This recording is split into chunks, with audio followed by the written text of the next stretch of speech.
o inventário de riscos e o plano de ação.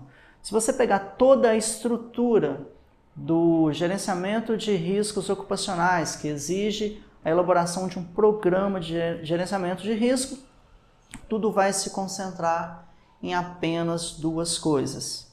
Número 1, inventário, e número 2, plano de ação, né?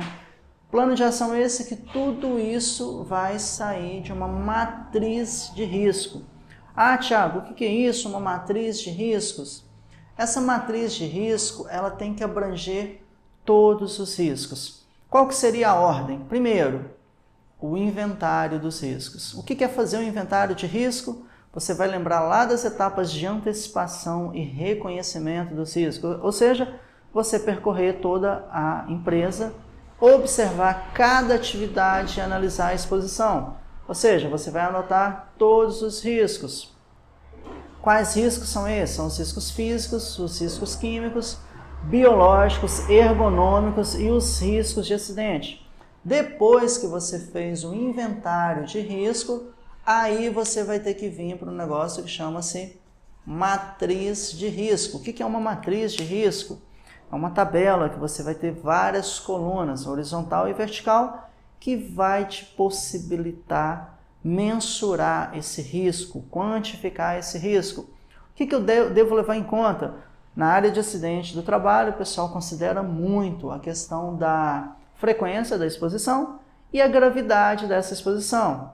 Ou seja, se você está exposto a um risco todo dia, um risco baixo, digamos assim, um risco insignificante, ou se você eventualmente está exposto a um risco que seja um risco grave, um risco assim muito perigoso, alguma coisa que pode fazer mal para você ou para a sua saúde, ok?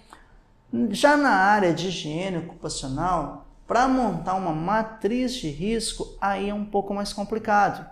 Inclusive, eu estou até lançando uma oportunidade aí, através de uma planilha aí, que mais para frente eu vou falar sobre isso, que é em relação à matriz de riscos. Porque montar uma matriz de risco na área de higiene ocupacional não basta apenas que você considere a frequência e a gravidade.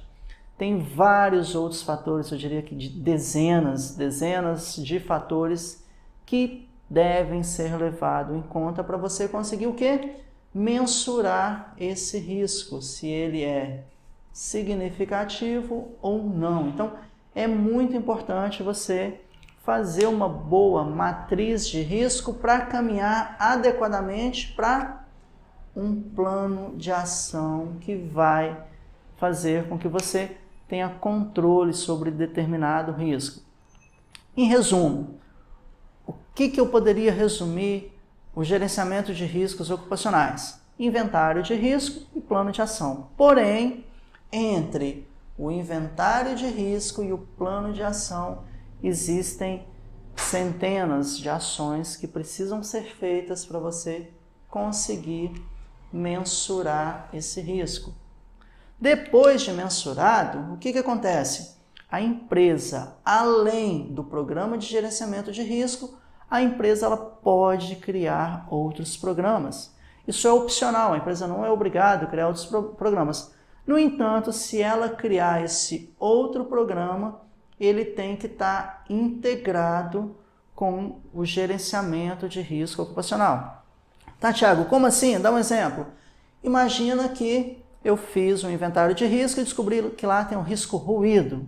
Na hora que eu fui fazer a minha matriz de risco, eu considerei. Eu vou citar apenas 3 exemplos, mas não se prendam a esses 3 exemplos, que conforme eu falei, uma matriz de risco na área de higiene ocupacional, ela vai envolver dezenas de outros fatores.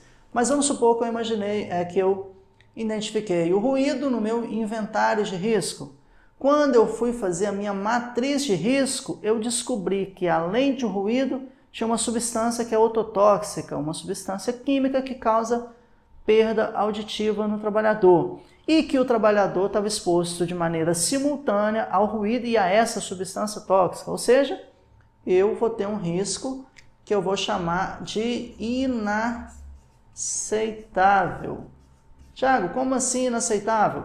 Eu não posso ter essa condição na minha empresa. Eu tenho que resolver esse problema porque Na minha matriz de risco, esse deu um número muito alto que, de acordo com a minha tabela de parâmetro de classificação, ele virou o termo inaceitável. O que eu vou fazer? Já sei, eu vou criar um programa de prevenção da exposição ocupacional ao ruído, porque eu vou gerenciar isso de maneira mais detalhada. Eu vou criar um outro programa dentro do programa de gerenciamento de risco, que ele é para atender, um instrumento de gestão para atender o gerenciamento de risco ocupacional. Então, eu vou ter um novo programa dentro da gestão de riscos.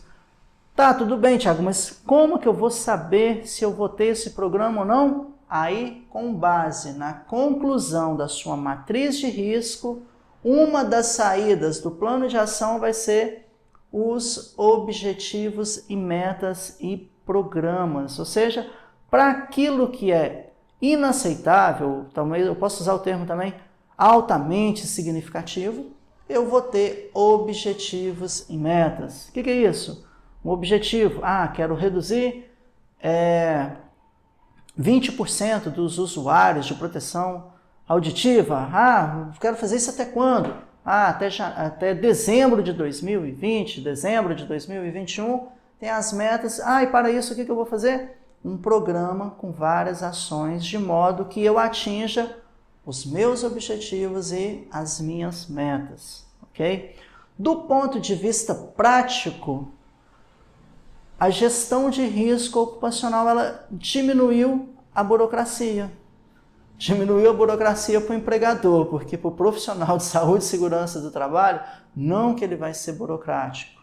Na hora que a gente falar de higiene ocupacional, na hora que a gente falar de ergonomia dentro de uma matriz de risco, volto a falar, os parâmetros de análise podem ser de dezenas a centenas para você mensurar de maneira adequada.